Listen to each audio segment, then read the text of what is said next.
বিমান এই বিমান যে চালায় চিন্তা করেন হ্যাঁ কত বড় মানুষ, বিশাল বড়। হ্যাঁ মনে হয় আসমানি থাকে, আসমানি ঘুমায়। বিশাল ব্যাপার। আচ্ছা হ্যাঁ যে আসমান দিয়ে চালায়, হ্যাঁ মনে অনেক কষ্ট হয় তাই না? হুম হুম হুম ঘোড়ার ডিমের কষ্ট করে। হেও পাইলট, আমিও পাইলট। হে চালাই উপর দিয়ে, আমি চালাই নিচ দিয়ে। আমারটা একটু কষ্ট বেশ, কারণ আমার তো জ্যামের মধ্যে দিয়ে এমনি এমনি যাইতে হয়।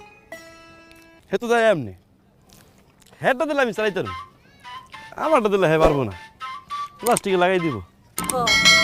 আপনিও কইলেন আর আমিও বুঝলাম। হয়েছে তোর প্লেন যাওয়া হয়েছে? আরেকটা বিমান আইব না? না আইবো না, হরতাল আজকে। চল এখন দেখবো না দেখি।